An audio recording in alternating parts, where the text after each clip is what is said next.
Bonjour à tous, bienvenue pour ce moment de partage autour de la prévention à la Maison des Collines à Montferrat. Nous voulons parler des addictions aujourd'hui. Il y a des addictions à tout.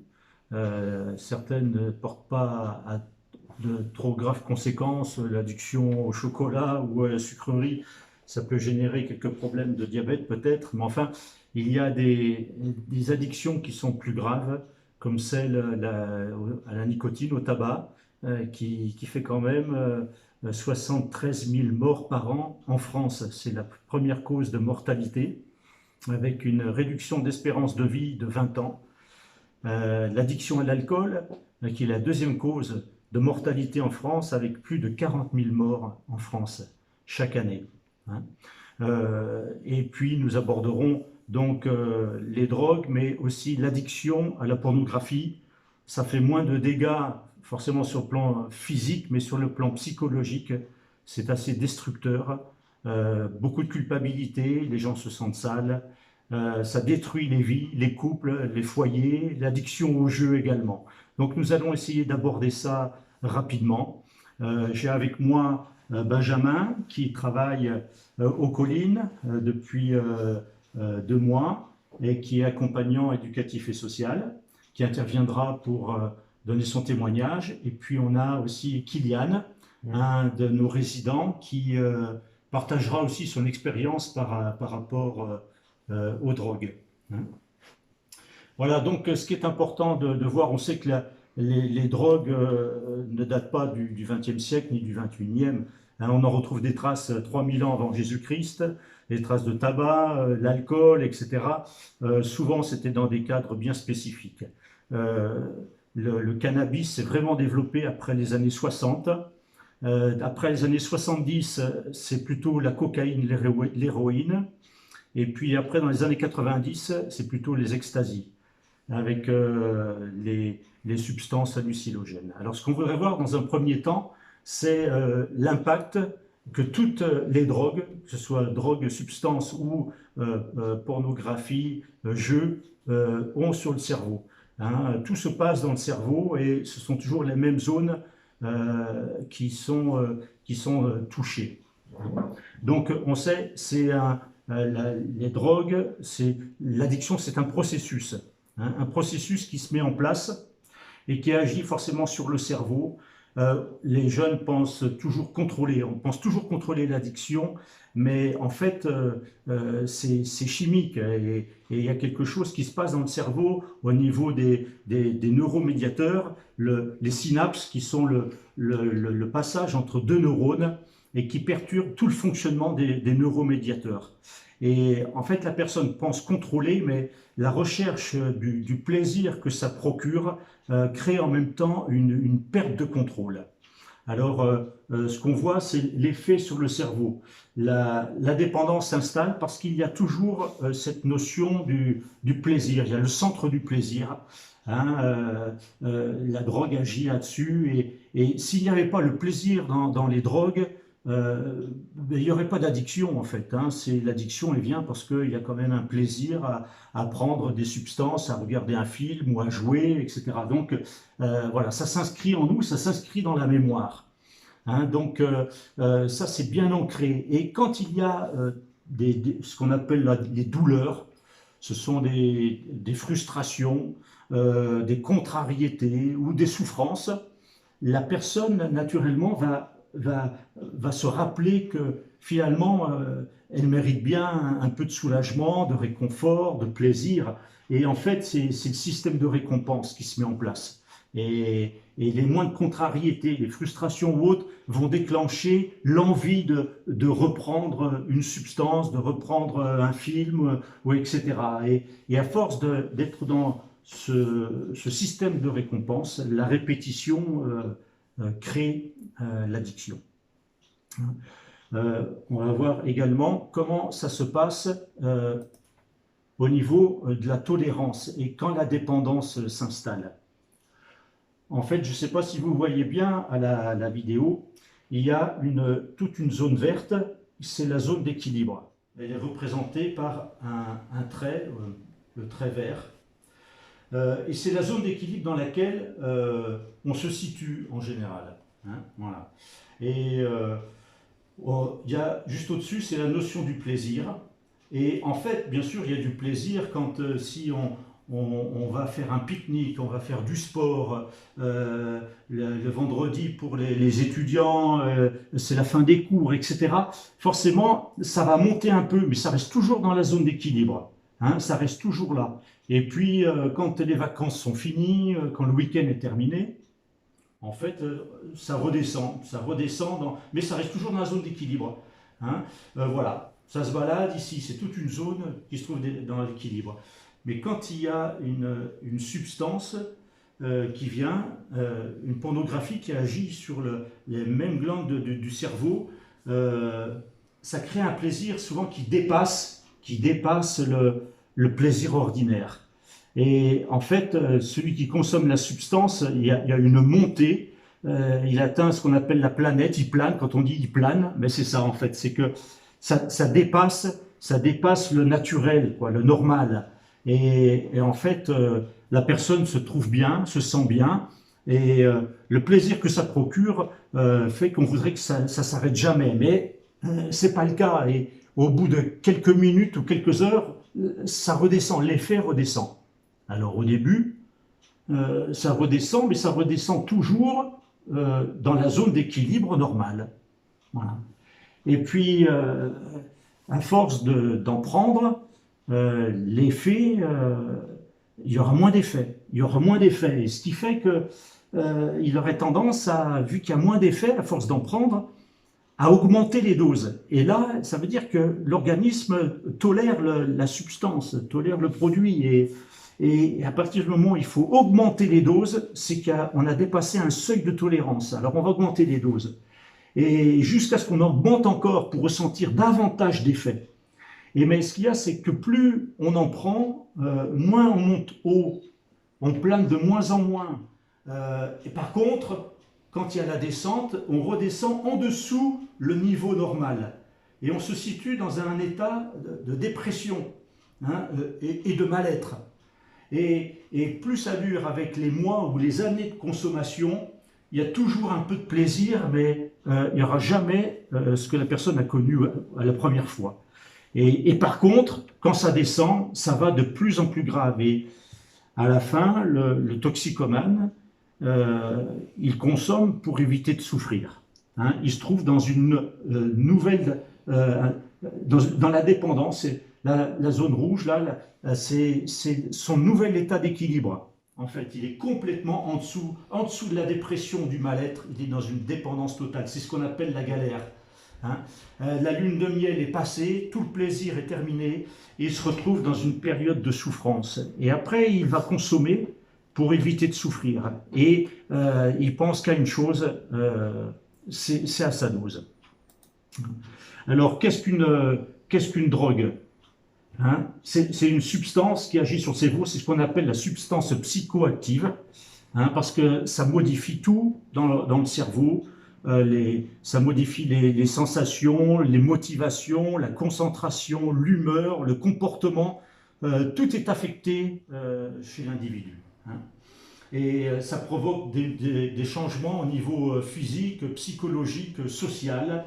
Hein, voilà. Et c'est un effet, c'est progressif en fait. Benjamin pourrait peut-être nous dire comment les choses se sont passées, comment ça a commencé avec les Tout substances. à fait, oui. Moi, voilà, bonjour à tous. J'ai touché à des substances illicites de ce type. Dans mon adolescence, en fait, suite à un deuil, j'ai commencé par ce qui est le tabac, la cigarette. Effectivement, au début, on ressent bien cette sensation de montée, d'euphorie qui nous fait même rigoler. Et très vite, une fois que le corps commence à s'adapter, eh ben, il n'y a plus les mêmes effets et la même euphorie. Et après, soit on change de produit ou on consomme davantage.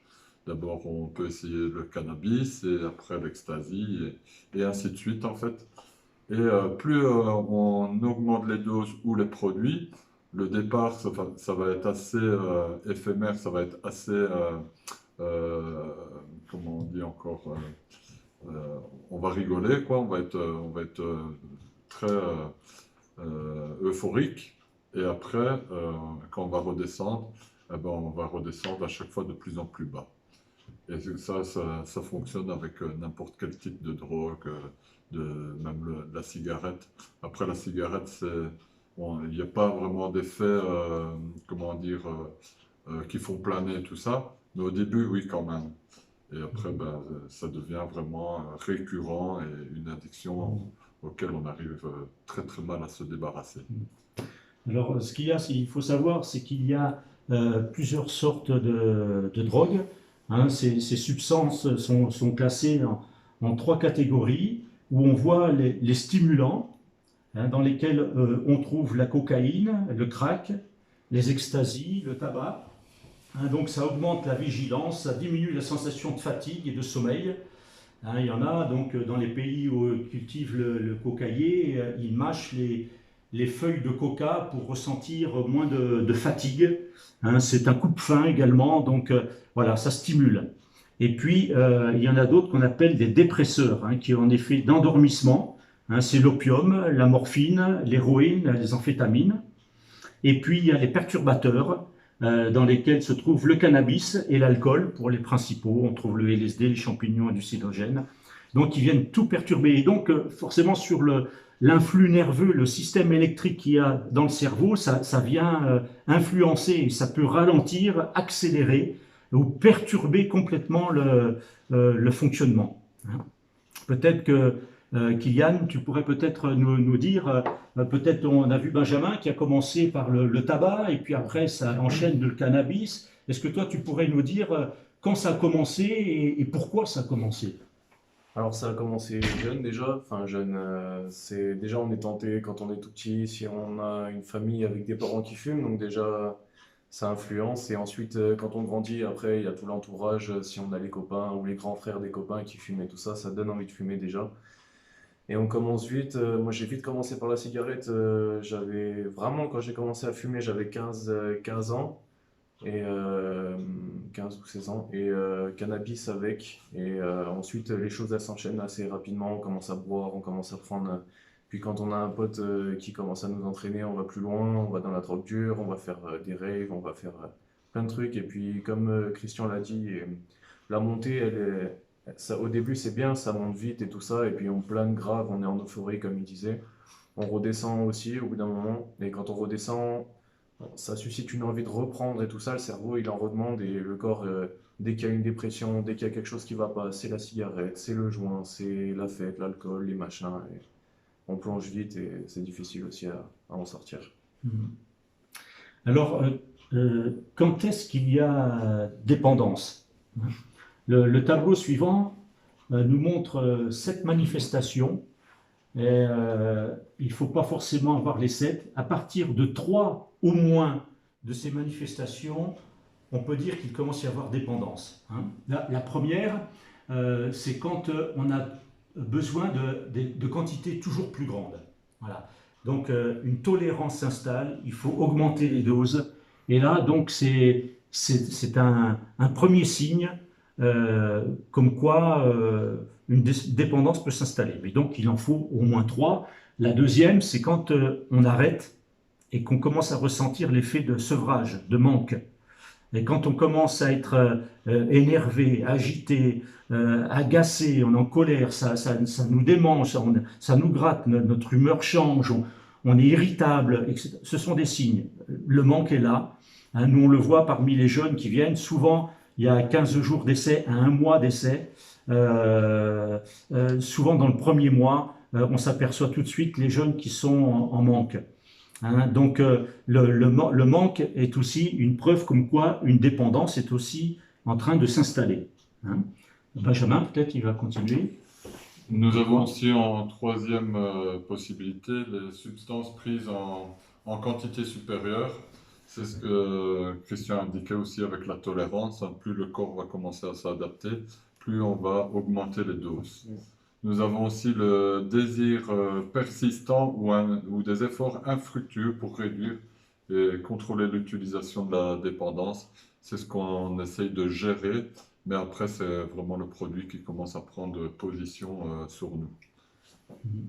Après, on voit il y a le temps qui est consacré à rechercher la substance. Aussi, quand le matin on se lève, on ne pense qu'à ça. Hein, donc, on va chercher de l'argent, on est capable de voler, il n'y a plus de respect. Hein, on vole ses parents, on vole sa famille, on vole ses copains. Il faut la substance. Et le temps qui est consacré est un signe aussi. Hein.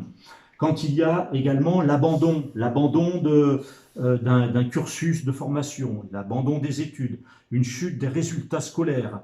On a vu des jeunes qui ont préparé un CAP, qui se sont jamais présentés à l'examen du CAP, par exemple. Hein, ils le cachent jusqu'à ce que ce soit évident pour tous qu'il y a un gros problème. Hein, donc, ce sont des signes. La personne peut devenir complètement asociale, elle se renferme. Sinon, c'est fréquentation avec les copains. Hein, mais autrement, elle peut être dans l'abandon de tout, même professionnel. Hein. Et puis, quand il y a la poursuite, la consommation des substances malgré les problèmes de santé que ça engendre. Quelqu'un qui a attrapé un cancer de la gorge à cause du tabac, voilà, il continue de fumer quand même. Il sait, voilà, les dangers qu'il y a sur sa santé, sur les rythmes, sur le cardiovasculaire, etc. Ok, et continue quand même de prendre. Ça, c'est aussi une manifestation comme quoi vraiment la personne est accro, la personne est dépendante. Donc il suffit de 3 manifestations pour dire qu'on est vraiment accro, on est vraiment dépendant. Hein. Alors, il y a des facteurs de risque. Hein, les facteurs de risque, forcément, il y a le produit. On ne sait jamais ce qu'il y a dans le produit. Hein. Bien sûr, le shit, il contient un tas de choses. Quand on dit au lycée, là je fais de la prévention dans un lycée sur Toulon, lycée professionnel, et que je dis que dans le shit, il y a du henné, il y a de la crotte de chameau, ils n'en reviennent pas, mais ils ne savent pas ce qu'il y a. Ils pensent qu'il n'y a que des bonnes choses. Hein, vu que ça fait du bien, vu que ça crée un plaisir, ils ne savent pas ce qu'il y a. De même que les produits, la cocaïne qui peut être coupée avec du sucre ou de la farine ou de l'acide de batterie ou d'autres choses qui est bien plus grave, quoi. Hein, voilà. Donc le produit, ça c'est aussi un facteur de risque. Bien sûr, la dose, hein, plus la dose est élevée, plus il y a des risques, hein, risque d'overdose. Hein. Le mode de consommation peut être un facteur de risque, surtout si on utilise les mêmes outils, les mêmes instruments que les autres, ne serait-ce que la seringue, peut, par la pratique de l'injection, donc être un facteur de risque élevé. La polyconsommation, c'est ceux qui consomment plusieurs drogues, favorisent les risques. Peut-être on peut continuer. Sur maintenant les facteurs de protection. Il y avait aussi, ah oui, j'ai oublié de dire la fréquence, bon, la fréquence, la durée de consommation également, la précocité des consommations. Kylian, tu disais que tu avais commencé quand même assez jeune aussi. Ouais. Et plus on commence tôt, plus on devient accro en fait. Ah oui, c'est sûr. Hein, Et on augmente les doses, comme tu disais, au bout d'un moment, au début c'est par petites doses, et puis après on augmente vite les doses partout, enfin, que ce soit la cigarette, le cannabis, l'alcool ou tout ce qui est drogue dure, ecstasy, cocaïne, et puis de plus en plus vite aussi. Au début ça peut être une fois par mois, ensuite ça devient une fois par semaine, ensuite ça fois tous les jours, et ensuite c'est matin, midi, soir, nuit.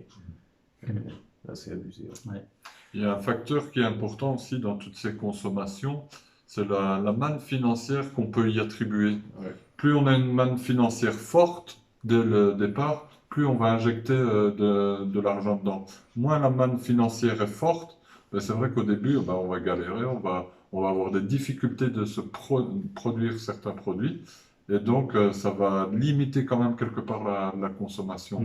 Ça, c'est un facteur qui est très important aussi à contrôler en tant qu'adulte, parent et jeune qui est inséré dans le travail et tout ça.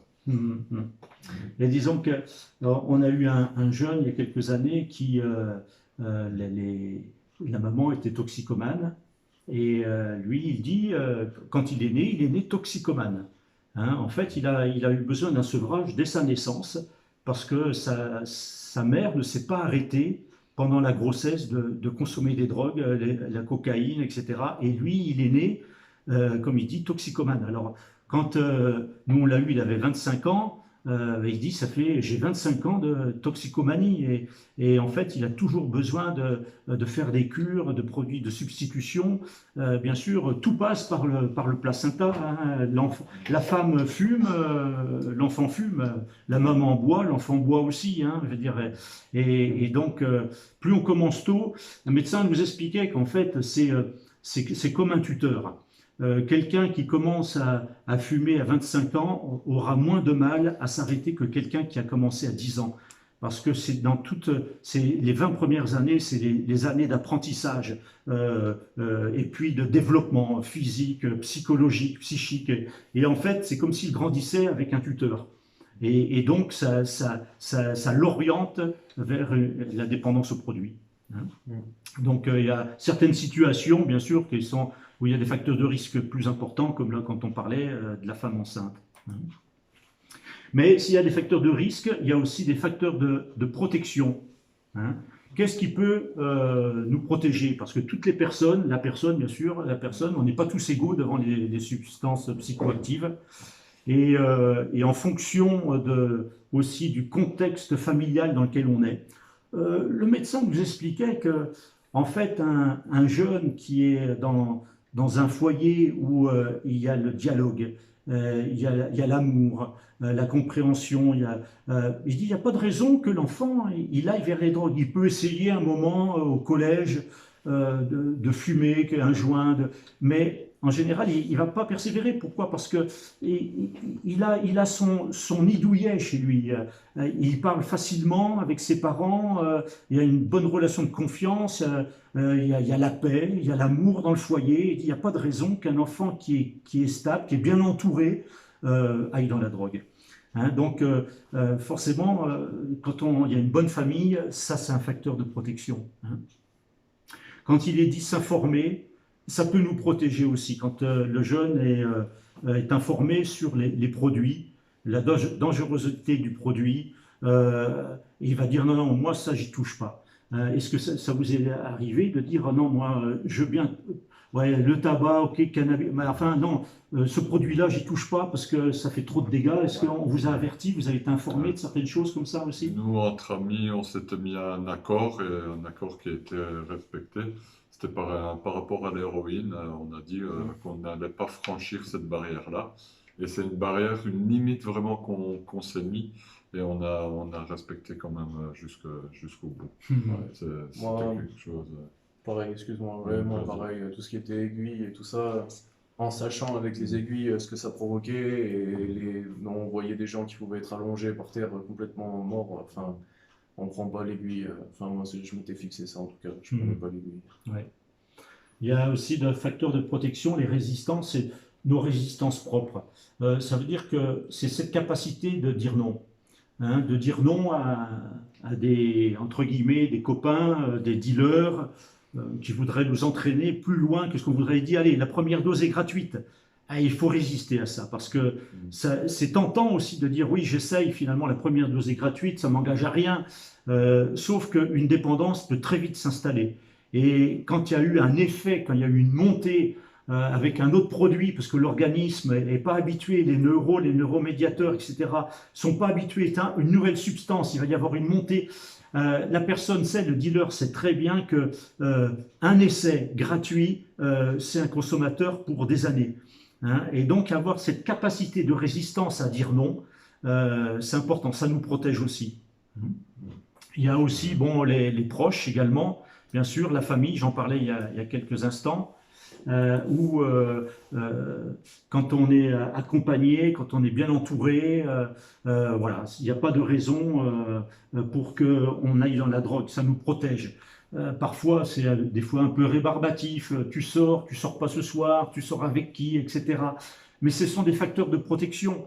Et il faut pouvoir tenir compte de ça. Hein. Les amis, ce ne sont pas ceux qui consomment avec nous, on le croit, mais ce n'est pas toujours le cas.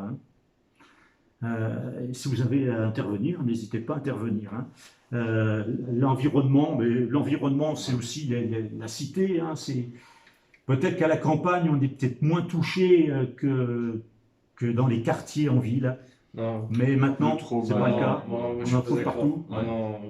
enfin, moi j'étais pas dans les quartiers, mais chez nous ça tourne aussi, hein, ça c'est sûr. Même la plupart des grands que je voyais, que ce soit des adultes ou. Non, on voit que ça tourne clairement dans un village, dans le nôtre ou dans d'autres hein, aussi. Hein. J'ai Ah connu ouais, plein de tout à gens, fait. ils sont dans des villages et Ouais. ça carbure à fond là-bas. Ça, Moi c'est... aussi, j'ai grandi dans un village avec peu d'habitants et ben, ça s'est bien ancré dans le village.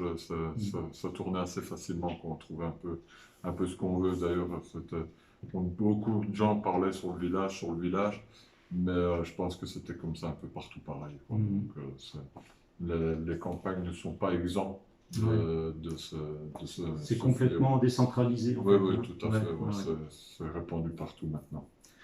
Ce qui peut nous protéger, c'est une insertion scolaire, sociale, professionnelle, une formation. Ça peut nous protéger parce que si on va arriver à quelque chose, on est inscrit dans un site, dans une formation, ça peut être motivant pour dire il faut que j'arrête, mais parfois quand l'addiction est trop forte, on décroche quoi. Hein. Donc voilà.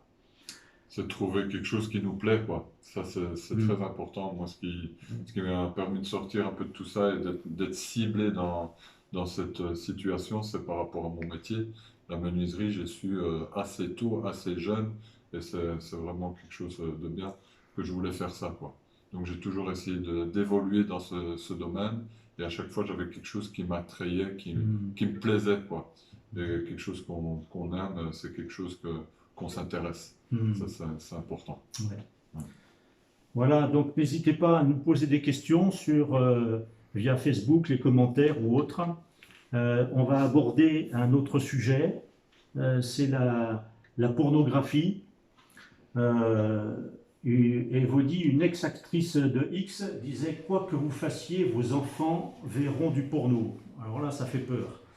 Hein, on se dit, mais c'est pas possible, pas nos enfants. Il y a quand même 350 milliards. C'est le nombre de vidéos visionnées chaque année.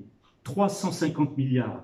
Ça veut dire que sur 7 milliards d'êtres humains, si on s'amuse à ce petit calcul-là, ça fait quand même 50 vidéos par an. Hein, par personne et par an. Mais par personne, ça veut dire du nourrisson jusqu'à la personne la plus âgée. Donc, ça veut dire que si on enlève les moins de 18 ans, on peut tomber à 5 milliards, ça représente 70 vidéos par an. C'est énorme, ça veut dire qu'on est pratiquement à 1 à 2 cassettes ou vidéos par semaine, par habitant. Et on voit que les mineurs découvrent en moyenne leur première image pornographique vers l'âge de 9 à 11 ans. C'est très tôt, ça marque complètement une vie. Et on va voir en même temps les effets que ça peut produire. Kylian a bien voulu témoigner aussi par rapport à ça, du danger que ça représente, hein, et de l'influence que ça peut engendrer hein, Ouais. sur notre psychisme. Hein. En tout cas, déjà pour commencer maintenant, comme ça on parlera de la suite après. Les mineurs découvrent en moyenne leur première image pornographique vers l'âge de 9 à 11 ans. Nous, c'était vrai, bon, nous les jeunes, enfin en tout cas, mon entourage, on a connu vite les images pornographiques personnellement. Approximativement, je ne me rappelle plus vraiment, mais entre 10 et 12 ans, c'est là où les premières images pornographiques, je les ai vues. Et puis après, on continue, on trouve même des jeux porno et tout ça. Et vraiment, des jeunes, ça commence assez fort. Ouais. Alors, il y a, sur Internet, on a trouvé Florent Badou qui a fait un site qui est sorti de la dépendance. Il dit que ce qui est le problème, il dit ce n'est pas de regarder des images pornographiques, c'est d'être incapable de s'en passer. Hein, incapable. Il dit on pense qu'on a encore le contrôle, alors qu'en réalité, on est déjà otage de nos pulsions et les signes précurseurs sont souvent déjà présents comme des changements d'humeur ou de comportement.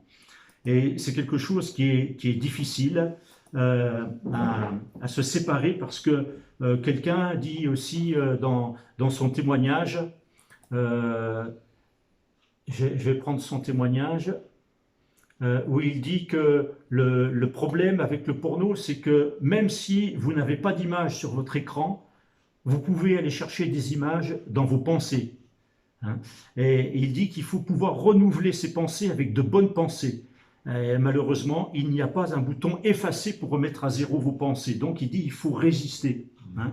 Et le problème, c'est la drogue, elle est là. Elle est silencieuse. C'est une drogue, la pornographie, c'est une drogue insidieuse parce que autant les autres substances, on voit les effets physiques qu'il y a sur l'organisme, que la pornographie, c'est beaucoup plus insidieux parce que ça détruit vraiment de l'intérieur, dans les pensées, dans le psychisme. Hein, et puis, ça dégrade tout. Hein.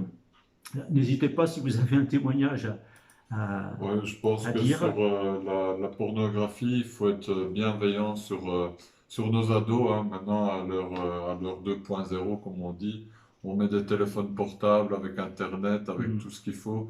On met des armes nucléaires, moi je trouve, dans les mains de nos enfants. Et quand on arrive dans cette période d'âge, dans l'adolescence, on commence à chercher les premières quêtes amoureuses et tout ça. Et c'est un facteur qui cherche à s'identifier, on cherche à identifier l'amour dans ce genre de phénomène. Et c'est complètement dégradant pour la croissance amoureuse de l'enfant, quoi. Mm. Ça, c'est vraiment des choses auxquelles on doit être très attentif en tant que parent.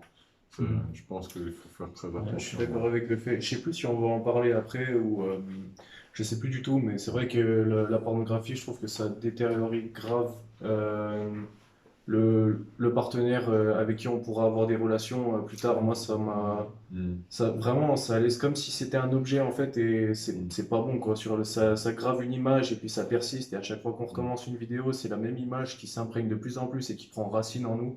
Et après, c'est difficile à enlever. C'est vraiment, faut déraciner et Est-ce qu'on peut c'est dire qu'il y vraiment a, dur. il y a c'est une addiction? Ah oui, Ouais, je ouais, pense, ouais, Vous dites aussi. ouais, ouais. Hein, il y a... Surtout Oui. que nous, en tout cas, quand on était jeunes, s'il y en a un qui regardait pas du porno, enfin de ceux que je connaissais, en tout cas, c'était pas normal. C'était un mec, il était pas normal, enfin, et c'était limite, on s'encourageait les uns les autres à en regarder. Du coup, on en regardait encore plus et enfin après ça devient chaud. Ouais. C'est Mm. pas bon. Là, un témoignage aussi, Guillaume dit que la forte consommation de porno, ou même moins conséquente, entraîne forcément une addiction. Ne nous mentons pas, le porno est une drogue aussi dure que les autres, au même titre que l'héroïne ou la cocaïne. C'est une drogue vicieuse, invisible et dangereuse. Hein, voilà un témoignage. Alors, on voit que ça laisse en tout cas une image fausse de la femme. La pornographie, c'est comme un produit de consommation, on prend, on jette, ça fausse l'image de la relation sexuelle. Il n'y a pas d'amour, il n'y a pas d'amour du tout dans le porno. Il n'y a pas d'amour, ça dénature complètement la relation sexuelle. Hein. C'est de l'illusion, c'est du faux plaisir, des faux orgasmes. Hein. Et puis ça détruit l'image de la femme en fait. Hein. On voit que, bien sûr, le porno devient vite une drogue. Hein, Florent Badou expliquait dans son témoignage, il disait tant de personnes sont brisées par le cannabis ou l'alcool. Il dit de même, des millions d'hommes et de femmes ont leur vie brisée par la pornographie. Alors oui, j'en suis sûr que la pornographie rend dépendant. J'en parle pour l'avoir vécu. Toute habitude excessive peut amener à une addiction. Hein. Voilà. Et puis, qu'est-ce que ça fait encore? Le porno isole. Hein. Est-ce que finalement la personne est heureuse? Peut-être pas. Il y a un semblant dans la pornographie, mais en fait, elle est complètement isolée. L'isolement n'est pas forcément visible. Elle peut être avec d'autres personnes et puis avoir ses pensées ailleurs. Hein. L'isolement est surtout invisible. Hein. Et puis, ça isole dans le sens aussi où la personne qui se livre à la pornographie, finalement, elle recherche que son plaisir. Hein, donc il y a une forme d'égocentrisme. Hein, c'est une prison psychologique en fait. Hein. Et puis ça peut entraîner aussi, quelqu'un posait la question, est-ce qu'il peut y avoir aussi une addiction à la sexualité? Il peut y avoir une addiction à la masturbation, il peut y avoir toutes sortes de dérives sexuelles à partir de là. Hein. témoignage aussi. Quelqu'un disait, c'est un pseudo, son témoignage, son pseudo c'est la gaffe. Il dit tout d'abord, il faut avoir le courage d'enlever toute chose qui peut vous inciter à regarder de la pornographie. Et là, il explique finalement, ce jeune, quand il a voulu prendre la décision d'arrêter, il s'est aperçu comme quoi il était vraiment accro. Et il a fallu qu'il prenne des mesures drastiques pour enlever toutes les possibilités de revenir vers ça. Et il dit, j'ai fait enlever par mon distributeur de services télé les chaînes à la carte, donc je n'ai plus accès à des films porno. J'ai mis des logiciels anti-porno sur mon PC, mon portable, mon cellulaire. J'ai jeté tous les magazines porno. J'ai effacé tous les films que j'avais sur mon PC. Hein, il faut vraiment prendre le porno au sérieux, comme si votre vie en dépendait. Hein. On se rend compte vraiment du danger qu'il y a la pornographie, surtout dans ces temps en plus de confinement qu'on vit, et certains sites veulent mettre l'accès à des sites pornographiques gratuits. Hein, et là, ça représente vraiment un danger d'autant plus pour les jeunes et les enfants. Hein. Est-ce que vous voyez d'autres choses à Moi, partager sur ce point-là, thème? je pense que je fais le tour. Je n'ai pas d'expérience ou de complément à apporter. Tu as été assez clair sur tout. Très bien. Avant d'aborder l'autre sujet, sur les addictions au jeu. Voilà, nous reprenons avec l'addiction au jeu. On va aborder les jeux numériques, les jeux ordinateurs, et puis on abordera les jeux d'argent également. On a eu quelques résidents comme ça qui étaient addicts aux jeux, beaucoup par jeux numériques, jeux en ligne. Et puis on a eu aussi des personnes qui ont été addictes aux jeux d'argent. Hein. On a Emmanuel qui est venu nous rejoindre et qui nous donnera son témoignage, hein, donc par rapport aux jeux d'argent. Hein. Donc on voit les jeux informatiques. Aujourd'hui, on utilise un mot geek. Les geeks, ce sont ceux qui passent des heures sur l'ordinateur. Il n'y a plus de vie, de vie sociale, de relations sociales. Ce sont des personnes qui passent 8 heures, 12 heures, même plus, sur l'ordinateur. Hein, le mot anglais signifie, geek là, food, donc food de jeux de science-fiction, de jeux vidéo, de jeux de guerre, etc. Donc c'est un geek, c'est quelqu'un qui est très imaginatif, hein, mais qui est toujours un peu dans l'enfance et qui joue des jeux de rôle. Hein. Il y a le no life aussi, donc qui signifie pas de vie en anglais. Hein, et là, c'est quelqu'un qui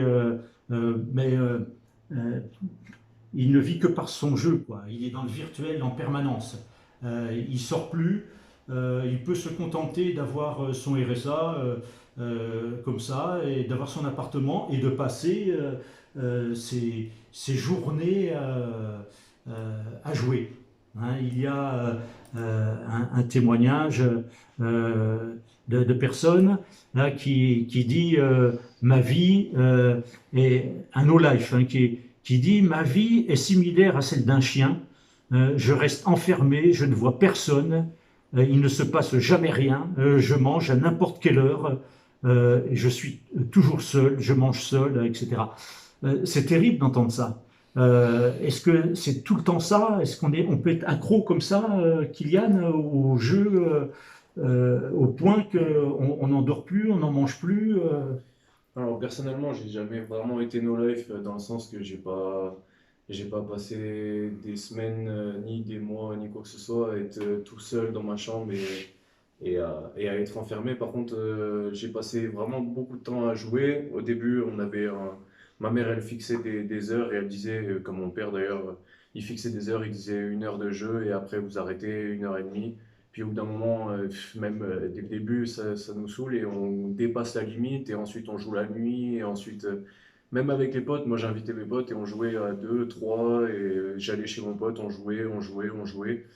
Et ça se mélangeait aussi avec le cannabis, mais en tout cas, c'était vraiment quelque chose. C'est sûr que c'est addictif, mais ça bloque un peu extérieurement. Nous, on jouait, c'est vrai qu'on était no life dans le sens que, enfin, moi, en tout cas, je passais des journées, des nuits à être chez moi sans sortir et à pouvoir jouer, mais ça durait pas des semaines ni des mois. Mais on faisait ça aussi entre potes et ça durait un moment aussi. Mhm. On voit là sur le site topsanté.com, ils disent que la dépendance au jeu, c'est un jeu pathologique. Il s'agit d'une pathologie psychiatrique et elle constitue une dépendance au même titre que les substances psychotropes comme la cocaïne et l'héroïne. Hein, donc on voit toute l'excitation qu'il peut y avoir aussi au niveau des neurones et combien ça peut aussi activer la dopamine. Hein, toujours être à la recherche d'une performance, devenir encore meilleur. On a vu, et vous verrez certainement sur Internet, à la télévision, dans des émissions sur ce thème, des jeunes qui témoignent même de la violence qu'il y a quand ils n'arrivent pas à atteindre un score, une performance. Ils entrent une violence, une colère incontrôlée. Ils sont même capables de casser leur ordinateur. Voilà, il y a plus de respect, il n'y a plus de vie. Et là, la personne se trouve vraiment en danger. Quels sont les symptômes? Alors, il y a des symptômes qu'on peut remarquer quand il y a un plaisir augmenté avec le temps passé à jouer. Hein. Une impossibilité d'arrêter le jeu malgré de nombreuses tentatives d'arrêt. Une irritabilité, une agressivité provoquée quand il est impossible de jouer à un jeu, par exemple. Il suffit qu'un enfant soit privé, que sa maman le prive de son jeu, il est capable d'être très violent. Il peut y avoir une perte de contrôle pendant le jeu, un abandon, une réduction des autres activités dans les relations sociales. Et Emmanuel, tu as été pris au piège du jeu. Est-ce que tu peux nous en parler? Oui, donc, bonjour à tous. Donc, moi, en fait, avant de venir aux collines, je jouais déjà un petit peu donc, aux jeux de grattage dans les bureaux de tabac, principalement les jeux à 5 euros, parce que je gagnais souvent des sommes en fait de 50, 100 euros. Voilà, c'était particulièrement des sommes de 100 euros que je gagnais assez souvent, et du coup, voilà, j'y avais trouvé un petit plaisir en fait, dans le sens où ça m'attirait de prendre des jeux comme ça et puis de gagner de l'argent un peu facilement. Et bon, je connaissais déjà le Seigneur, la vie chrétienne, mais voilà, je faisais ce choix en fait de jouer à ces jeux-là. Et quand je suis arrivé aux collines, en fait, j'ai arrêté pendant un moment. Je me suis vraiment tourné vers Dieu et j'ai pris des décisions de m'éloigner de tout ça en fait et de prendre une relation avec Dieu. Et après, j'ai été amené à travailler à l'extérieur en fait. Et quand je suis sorti donc à l'extérieur dans le monde du travail, et voilà, un jour j'ai gagné 5 euros comme ça et je suis rentré dans le tabac du village où je travaillais et j'ai gagné 500 euros en fait. Et tout de suite ça m'a attiré de nouveau en fait à rejouer à ces jeux. Et vu que moi je ne fumais plus, je ne buvais plus parce que je pratiquais ces addictions aussi là avant. En fait, pour moi, ça restait un petit plaisir comme ça voilà, de jouer à ces jeux de grattage sans forcément consommer d'alcool, ni de tabac, ni quoi que ce soit. Et j'y voyais pas de mal dans les débuts. Donc j'ai gagné deux fois 500 euros et peut-être une vingtaine de fois 100 euros comme ça, des tickets. Voilà, j'ai gagné deux fois 200 euros aussi. Enfin, c'était souvent des grosses sommes et moi, ça me montrait que je gagnais plus que je dépensais dans les débuts. Donc je continuais à jouer. Et puis après, je suis arrivé à un stade où je rentrais avec ma paye au tabac et je pouvais dépenser 500 euros comme ça dans les jeux sans rien gagner de la journée. Et voilà, et là, ça a commencé à devenir un peu grave parce que, bon, ben moi, je jouais aussi parce que voilà, j'étais en train de passer mon permis, j'avais quelques dettes du passé, et puis je pensais qu'avec plusieurs sommes comme ça, ben, je pouvais régler ce que j'avais à payer, et au final, j'ai plus dépensé en fait que donner de l'argent aux dettes que je devais. Et voilà, donc on en a discuté autour de moi, on m'a montré clairement les choses, comme quoi que c'était vraiment pas bien, et j'ai pris la décision d'arrêter, mais bon, c'était vraiment mon choix, moi, avec l'aide de Dieu, bien sûr, mais sans le choix personnel, en fait, j'aurais pas pu me séparer de ces jeux-là, quoi. Mhm. Il y a quelqu'un là, Lisa 45, dans son témoignage, dit que elle s'est séparée de son mari, voilà, elle s'est mise à jouer et suite de ça, elle dit j'ai commencé à gratter hein, par ennui et là, en 6 mois, elle dit j'ai fait un trou de 10 000 euros. Hein, elle dit je sais plus quoi faire, c'est compulsif. Alors on voit là quelques listes. Est-ce que tu te retrouves, toi, Emmanuel, dans ça quand il dit quand des signes comme quoi il y a une addiction au jeu, c'est quand la personne ne parle que de jeu, Ouais. qu'elle ne mentionne jamais ses pertes, elle joue de plus en plus gros, Mhm. elle s'endette, emprunte de l'argent autour d'elle, dit sans cesse qu'elle va se refaire, qu'elle elle est de mauvaise humeur la personne quand elle ne joue pas, et elle avoue que jouer c'est plus fort qu'elle. Est-ce que c'est ça, est-ce que ces symptômes-là, tu les retrouves aussi, tu les as expérimentés aussi? Oui, oui, c'est tout à fait C'est à ça. fait ça. Il y a pas de, il y en a pas un en fait qui n'est pas présent dans le quotidien lorsqu'on joue. Je pense qu'on retrouve exactement tous ces points-là dans notre comportement. C'est exactement ça, quoi. C'est vraiment Mhm. emprunter de l'argent. D'ailleurs, moi, j'avais arrêté de fumer la cigarette et lorsque j'ai perdu les premières sommes, ben, ça m'a attiré à racheter un paquet de cigarettes aussi. Donc, après, voilà, ça nous met de mauvaise humeur. C'est exactement tous ces points-là, en fait, on les retrouve Mhm. précisément dans notre comportement de vie, quoi. Ouais. Mm. Il y a un autre témoignage de Bartok qui dit j'en suis arrivé à des extrémités, mensonges, vol d'argent de mes proches, et ça c'est le plus pénible à vivre. Ce qui me manque le plus, c'est de pouvoir échanger avec des personnes qui comprennent la souffrance et l'enfer que cette addiction peut engendrer. Est-ce qu'il y a une souffrance alors parce que ça crée un plaisir quand même de jouer, ça stimule, on a vu que ça peut être, ça stimule la dopamine, ça peut être semblable à une addiction de substances psychoactives. Et est-ce que c'est un enfer de jouer comme ça? Après, bah, je dirais que pour certaines personnes, ça peut l'être, surtout bah, des personnes qui ne connaissent pas Dieu, qui sont pas chrétiennes, qui ont vraiment en fait ce plaisir-là, et lorsqu'ils peuvent plus jouer, ils peuvent être amenés justement à voler ou à souffrir en eux-mêmes parce qu'ils n'ont pas en fait l'argent pour jouer, ou de là aussi à mettre de mauvaise humeur parce il y a une souffrance qui est là.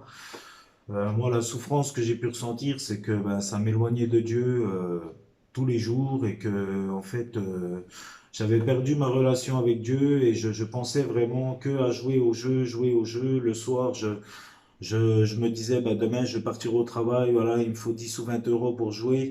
Alors, de voler, c'est pas ce que j'aurais fait, j'aurais pas volé de l'argent non plus, mais en fait, le fait de souffrir par rapport à Dieu, de dire, ben voilà, de base, on s'est engagé en fait avec le Seigneur, et après, on s'éloigne de Dieu par rapport à ces jeux-là.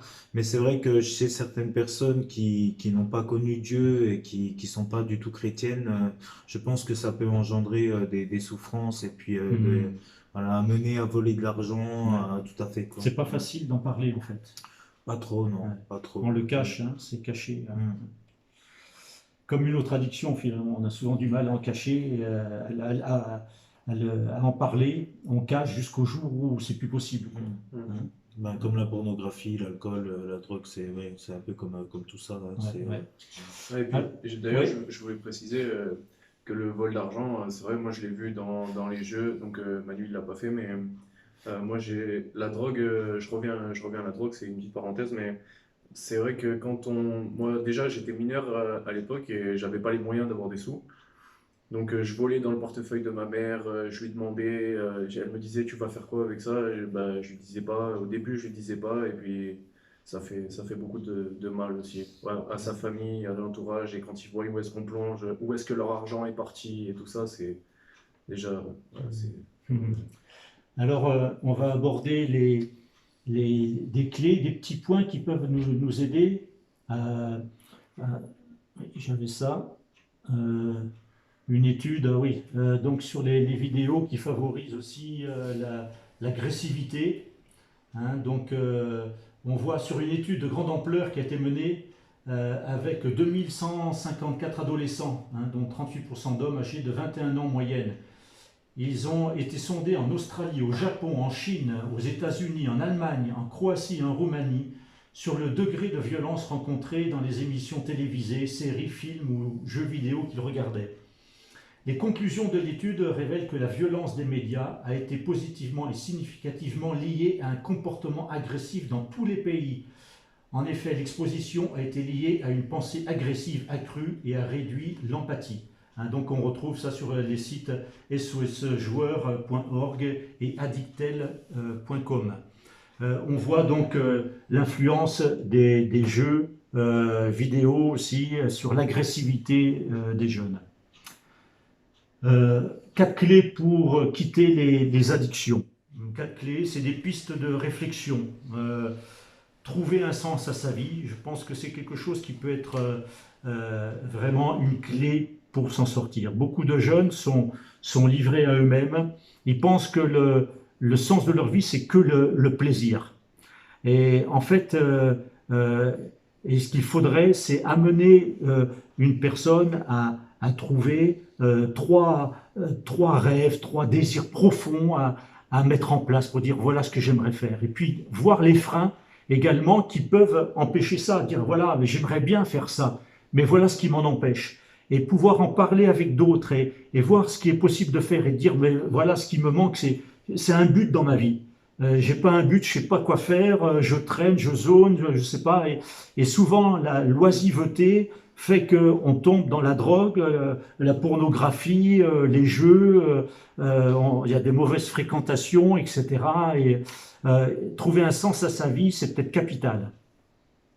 Avoir du discernement également pour dire qu'est-ce qui me conduit vers les substances, vers l'addiction, vers la pornographie. Il y a des éléments déclencheurs, des facteurs, ce qu'on appelle les facteurs de vulnérabilité, qui souvent sont liés à l'enfance, à des blessures de l'enfance, de maltraitance, peut-être des parents qui ont divorcé. Ça, ce sont des facteurs de vulnérabilité. La personne se sent beaucoup plus vulnérable. Elle peut culpabiliser. Un enfant peut se sentir coupable du divorce de ses parents. S'il y a de la maltraitance physique ou psychique, du harcèlement, etc., ça, ce sont des facteurs de vulnérabilité. Et il faut pouvoir discerner, de dire, mais qu'est-ce qui me rend vulnérable dans ces choses-là, hein, et qui m'ont conduit à ça. Pouvoir faire le point et pouvoir se faire aider également. Hein. Et puis, on voit qu'il y a des facteurs aussi déclencheurs, des facteurs déclencheurs d'une crise addictive. Ça peut être une frustration, un sentiment d'isolement, un stress important, une mauvaise estime de soi. Ça peut déclencher aussi une crise addictive. Quelqu'un qui nous répond pas, qui nous écoute pas. Et il faut être à l'écoute un petit peu de ces émotions intérieures là, pour dire oh là, je ressens qu'il y a quelque chose qui monte, c'est pas bon. Et je sens qu'il y a quelque chose que voilà, je suis pas loin d'une crise là. Là, il me faut quelque chose là parce que ça va pas. Est-ce que vous avez déjà ressenti ça? Ah oui. Les facteurs déclencheurs comme ça? Mhm. Ouais. Ouais. Bah oui. Est-ce que vous voulez en Bah, dire un alors, mot? ouais, c'est vrai. Une fois qu'on a commencé du coup à devenir addict à quelque chose, que ce soit les jeux ou la pornographie ou les joints, enfin quoi que ce soit, le tabac. De toute façon, le tabac c'est tout le temps, mais. Et je pense que dès qu'on a. C'est vrai, souvent quand j'avais un sentiment d'insatisfaction ou les nerfs ou une embrouille avec ma mère ou mon père ou avec mes frères ou une embrouille avec des gens autour, ou quelque chose qui dérape, ou même des fois, rien que le fait, la journée, elle débute mal avec une mauvaise pensée, bah, une cigarette, on renverse un café, ça nous énerve, une cigarette. Et souvent, il y a pas mal d'éléments déclencheurs qui passent, et même des fois, Mhm. on écoute aussi, et ça, c'est vrai qu'on n'en a pas vraiment parlé, mais les musiques, des fois aussi, ça entraîne vraiment à une consommation qui peut varier. Genre, Mhm. si on écoute des fois de la musique dépressive alors qu'on n'est pas bien, enfin, moi, je connais des personnes, et puis moi, personnellement, où j'ai pu boire et à l'inverse, écouter des musiques super toniques et puis commencer à prendre plein de trucs différents, et ça peut vraiment varier selon ce qui peut arriver. Ouais. Mhm. Mhm. Alors, on voit que aussi une des clés, c'est en parler. Mm. Est-ce que c'est toujours facile de parler de ce qui ne va pas, de parler de ses problèmes, de parler de son addiction c'est quand même important de trouver quelqu'un, une oreille attentive, à Mm. qui on pourrait se confier, quoi. Alors, je pense que quand tout va bien, on n'en parle pas forcément en fait quand on est dedans et ben, comme pour les jeux, tant qu'on a de l'argent, qu'on peut jouer, qu'on gagne, on va pas en parler forcément et par contre quand on commence à plus avoir d'argent, à devoir de l'argent, voilà, à plus avoir de sous sur le compte et puis on voit que on tombe dans un piège en fait, c'est là qu'on va être amené à en discuter. Enfin, à se confier à quelqu'un et puis essayer de trouver les moyens de s'en sortir parce qu'on voilà, on s'aperçoit en fait que ça va plus du tout quoi et que ça nous fait plonger en fait Mm. petit à petit et du coup faut vite se relever parce qu'on Mm. prend conscience que on va très très mal Mm. en fait donc c'est Est-ce que c'est dur d'accepter de se faire aider? ben, ça dépend par qui. C'est pareil, si on est bien entouré et que, mais des fois ça peut être difficile. Ouais, ça peut être difficile dans le sens, ça dépend de notre caractère aussi. Si voilà, si on est têtu ou si on accepte facilement l'aide des autres. Moi, je pense que ça dépend du caractère un peu de tout le monde, mais en général, bon, c'est pas trop facile d'accepter de se faire aider quand on sait que voilà qu'on est grand, qu'on peut se débrouiller tout seul, que ça dépend du vécu, ça dépend de beaucoup de choses en fait quoi. Mm. Ça dépend de la disposition du cœur aussi. Je pense sincèrement que si une personne elle n'a pas envie d'arrêter et que dans son cœur elle se dit non, j'ai pas envie et qu'elle veut continuer dans ce qu'elle fait, les parents ils auront beau dire plein de choses, les dégâts que ça fait, l'argent que ça coûte et tout ça, la personne elle continuera à consommer. Et c'est jusqu'au jour où elle commencera à voir quelque chose arriver, là déjà elle commencerait à pouvoir en parler. Enfin, si elle arrive à en parler, déjà des problèmes qu'elle a et des addictions, et ensuite de se faire aider, c'est une étape qui vient après. Et je pense que c'est déjà dans le cœur de la personne si elle veut arrêter ou pas. Déjà dans le cœur, ça commence. Mm. Si une personne est bloquée, ça ne marchera pas. Là, on voit donc quelques adresses où on peut se faire aider, hein, trouver de la documentation, s'informer, drogue-info-service.fr ou drogue.gouv.fr. Nous, on travaille aussi avec le centre de soins, le XAPA, hein, mais vous voyez, vous trouverez aussi tous les infos sur Internet. Vous pouvez vous renseigner à Drogue Info Service, hein, Alcoolisme Info, Écoute Cannabis, Tabac Info Service. Hein, donc il y a des adresses comme ça où on peut se faire aider. Je crois que c'est important de pouvoir s'adresser. Déjà en parler à un médecin. C'est peut-être le soignant qui est le plus proche de nous, le médecin de famille, le médecin traitant, le généraliste, à qui déjà on peut parler de ses problèmes, quels qu'ils soient, de son addiction, quelle qu'elle soit, et elle peut nous orienter, nous diriger vers un addictologue, un psychologue, etc. Hein, donc les médecins généralistes, le XAPA, nous on travaille beaucoup avec les centres de soins d'accompagnement et de prévention en addictologie. On a de très bons rapports avec des infirmiers, psychologues et addictologues. Hein, ils sont venus visiter notre maison d'accueil. Hein, on a de très bons rapports avec eux. Donc c'est important de pouvoir se faire aider, de pouvoir en parler, de ne pas rester seul, de ne pas s'enfermer parce que l'addiction a tendance à nous enfermer sur nous-mêmes et on a du mal à s'en sortir. Nous, on fait l'accueil de personnes à la Maison des Collines. Voilà 17 ans qu'on travaille à la Maison des Collines à Montferrat. On accueille des hommes de 18 à 40 ans qui ont ces problèmes-là. Ils ont fait beaucoup, on fait une cure, des fois plusieurs cures. J'ai connu une personne qui a fait 14 cures de désintoxication. Voilà. Et puis on se dit, mais il faut un plus. Il faut quelque chose de plus. Et déjà, en venant aux collines, ils font une démarche volontaire pour s'en sortir. Peut-être que Emmanuel et Kylian, vous pouvez nous parler de ce qui vous a amené à faire la démarche pour venir dans cette maison où vous êtes actuellement. Oui, je peux. Alors moi, c'était j'ai été deux fois, enfin j'ai fait deux sevrages différents avant d'en avoir fait, enfin en total j'ai fait trois sevrages, donc les deux premiers ils n'ont pas marché. C'était, ouais, ça n'a pas marché. Et, le troisième, j'ai vraiment voulu le faire pour plusieurs raisons. Je pense déjà il y avait une peur. J'avais vraiment l'impression que j'allais mourir. J'étais certain que j'allais mourir. C'était assez violent.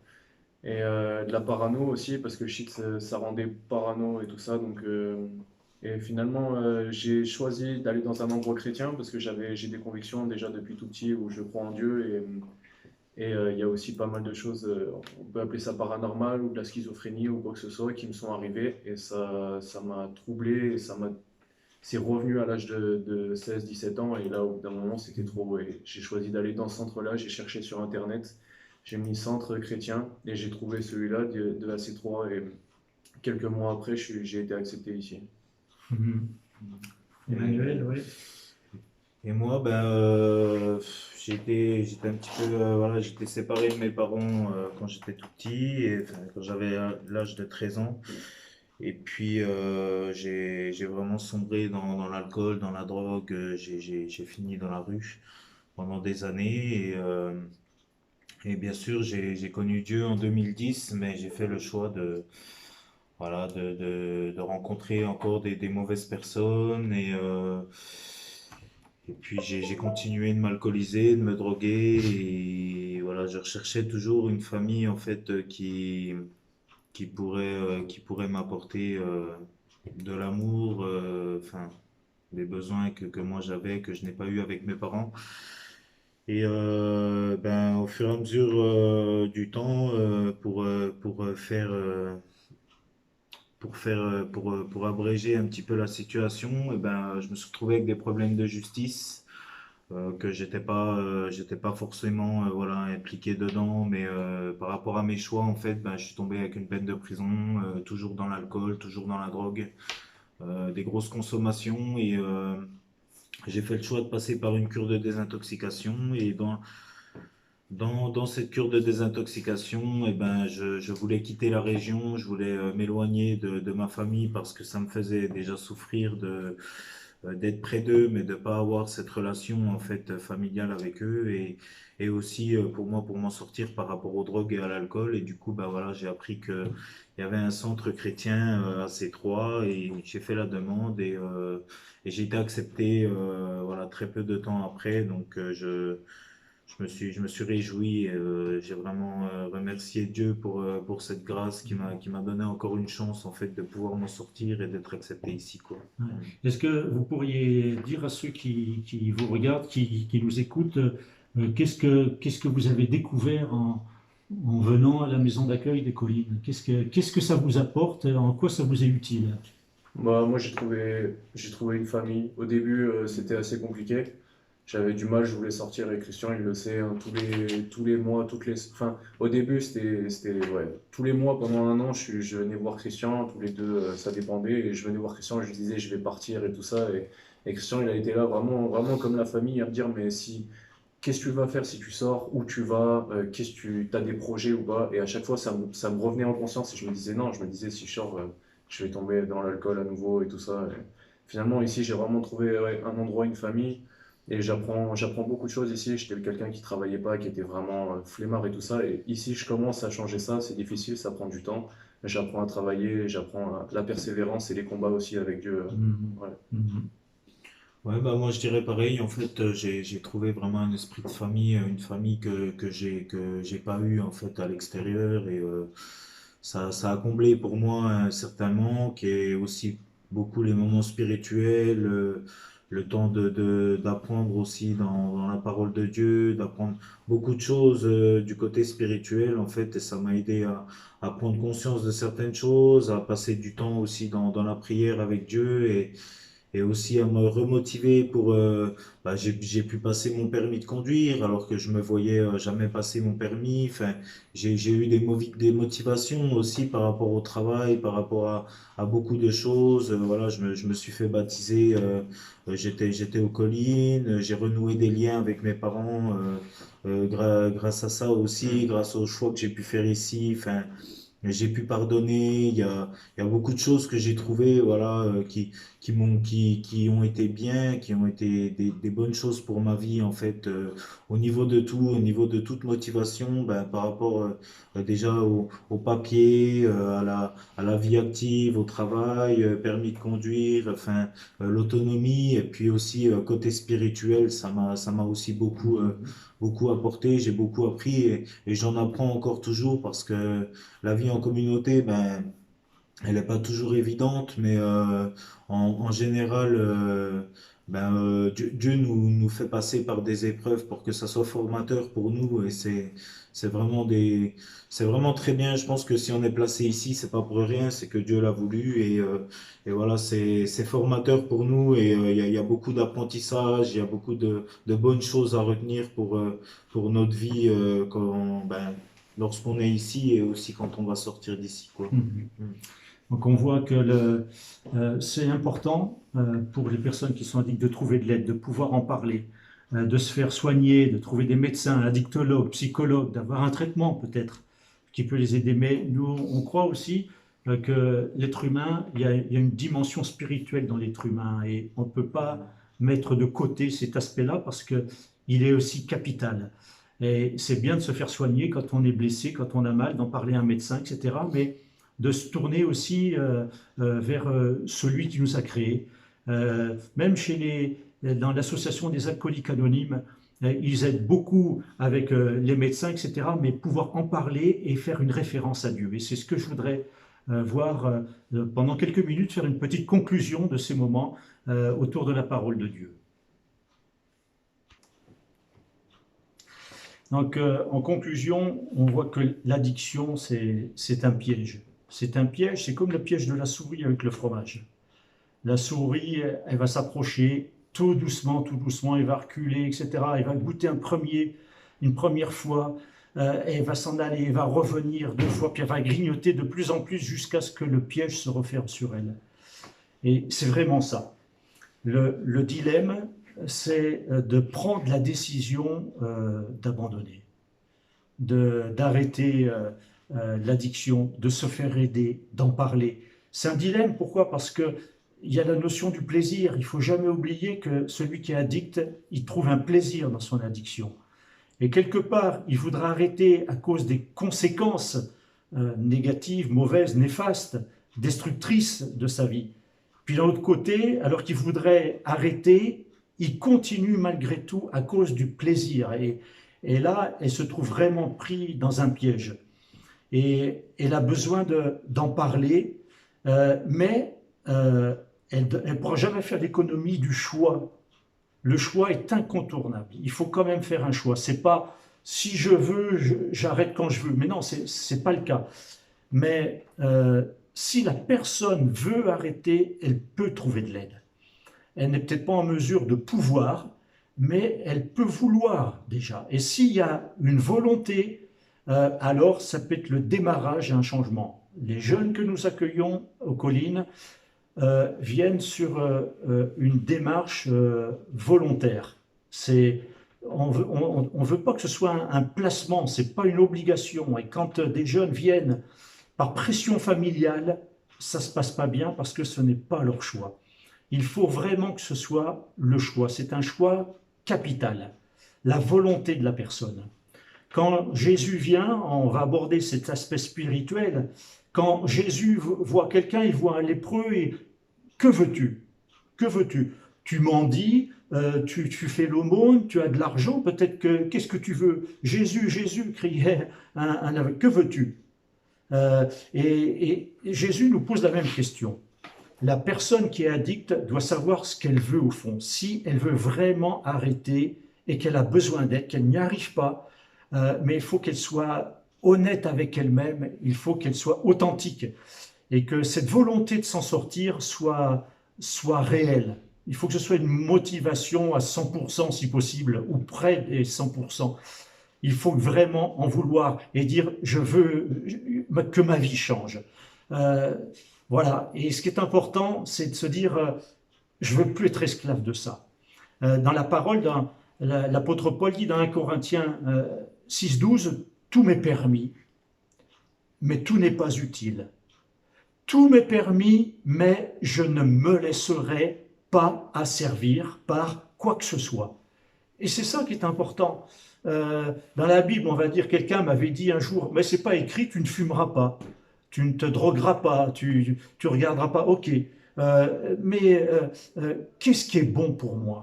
Qu'est-ce qui est bon pour moi? Si ça m'a servi, si je suis esclave de la pornographie, si je suis esclave de drogue, d'alcool, etc., ça nuit à ma vie, ça nuit à ma santé, ça me détruit psychiquement, ça peut me faire perdre mon travail, ça détruit ma relation avec les autres, ça peut détruire mon couple, ça peut détruire la famille. Enfin, ça nous coupe de tout notre entourage. L'addiction, c'est une destruction à petit feu. Et si tout m'est permis, ça n'est pas forcément utile. Et puis, l'apôtre Paul dit, je ne me laisserai asservir en rien, en quoi que ce soit. Je ne veux pas être esclave. Asservir, c'est rendre esclave. Et je ne vais pas me laisser rendre esclave par ça. Quand une personne arrive à un point où il dit « je ne peux plus m'en passer, c'est plus fort que moi », elle est esclave. Ça veut dire que c'est une esclave. L'esclave, il avait toujours un maître. Si la personne est esclave de l'alcool ou de la drogue ou de la pornographie ou des jeux, ok, ça veut dire que son maître, elle est esclave d'un maître. Et c'est le jeu, c'est la porno, c'est la substance. Mais elle est esclave, ça veut dire qu'elle ne peut plus s'en défaire. Et finalement, c'est la drogue, la substance, ce à quoi elle est addicte, qui va diriger sa vie. Et toutes ses pensées vont être orientées vers ça. Et si elle a des petits moments où elle semble s'en dégager, ça revient à un moment où peut-être elle ne voudrait pas, et puis là, la notion du plaisir qui revient et la personne recommence.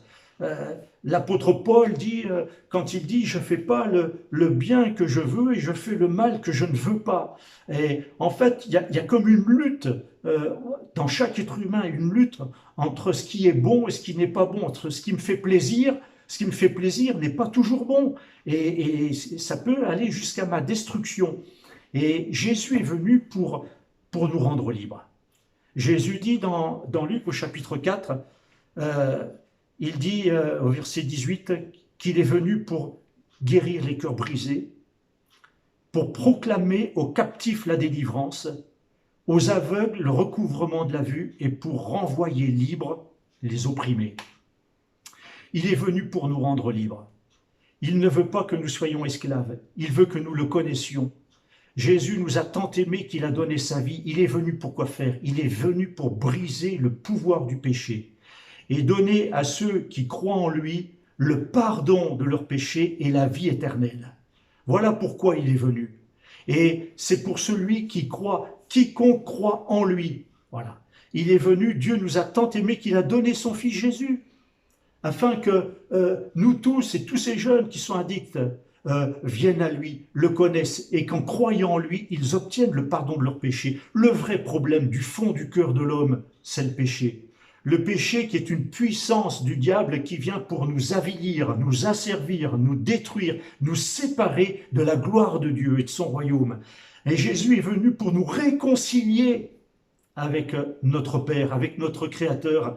Et il vient prendre le péché. Quand il meurt sur la croix, Jésus, on ne lui prend pas sa vie, il la donne. Il la donne en sacrifice pour tous. Et il vient pour se charger de nos péchés. Sur la croix, il est le péché en personne, le péché personnifié. Il s'est chargé du péché du monde pour l'engloutir, ce péché, dans sa mort. Et par sa résurrection, il montre qu'il a englouti le péché dans sa mort, mais qu'il a le pouvoir sur la mort. Et c'est pour ça qu'il est dit que quiconque croit en lui, il obtient en son nom le pardon de ses péchés et la vie éternelle. Il nous lave, par son sacrifice, il nous lave de nos péchés. Il nous purifie de tout péché. Et c'est lui vraiment qui peut nous aider, même si on va voir un addictologue, un psychologue, on se fait aider humainement parlant. Dieu a donné la science aux hommes, la médecine, c'est formidable. Et puis on voit qu'il y a la limite. Et en fait, la personne est aussi un être spirituel et elle doit découvrir sa vraie relation avec Dieu et trouver en Jésus un vrai sauveur. Alors, moi, je vous encourage vraiment à faire ce pas de foi. Prenez contact avec votre pasteur. Renseignez-vous dans votre ville. Il y a une église protestante, une église évangélique. Allez voir un pasteur. Parlez-lui de vos problèmes. Parlez-lui de votre addiction. Il va vous aider. Si vous n'avez pas de Bible, vous pouvez nous contacter, mais vous pouvez demander au pasteur de la ville où vous êtes. Demandez une Bible. Cherchez là aussi sur Internet. Vous allez trouver. Lisez les évangiles. Et apprenez à connaître qui est Jésus, celui qui vous a aimé au point de donner sa vie pour vous. Son désir, c'est de nous rendre libres. Quand il est écrit, vous connaîtrez la vérité et la vérité vous rendra libre. Et Jésus dit, moi, je suis le chemin, la vérité et la vie. Nul ne vient au Père que par moi. Et Jésus est vraiment venu pour nous rendre libres. Les jeunes que nous accueillons, qui font ce choix de se tourner vers Dieu, connaissent une liberté. Une liberté. Jésus vient pour ôter la culpabilité. Les addicts sont souvent des gens qui sont coupables, qui se sentent coupables, qui vivent dans la culpabilité permanente. Mais Jésus vient pour nous dégager de ça. Il veut vraiment qu'on soit libre. Il veut se révéler à nous pour nous rendre libres. Alors moi je vous encourage à vous détourner de votre péché, à vous repentir et à dire à Jésus, Seigneur Jésus, je te demande pardon, parce que je suis tombé dans l'addiction, je suis dans l'esclavage, et ce maître c'est un mauvais maître, l'alcool, la drogue, la pornographie, les jeux, ce sont des mauvais maîtres, et ils sont en train de détruire ma vie, mon couple, ma famille, je suis en train de perdre tous mes repères. Seigneur Jésus, je te demande pardon pour tous mes péchés. Pardonne-moi, s'il te plaît, Seigneur, je crois dans ton sacrifice qu'à la croix, tu t'es chargé de mes péchés, et que si tu es mort, c'est pour engloutir mon péché dans la mort, et si tu es ressuscité, c'est pour me donner ta vie. Seigneur, je réclame ta vie, je veux ta vie, Seigneur. Que le Seigneur vous bénisse, et n'hésitez pas à prendre contact avec nous. À bientôt.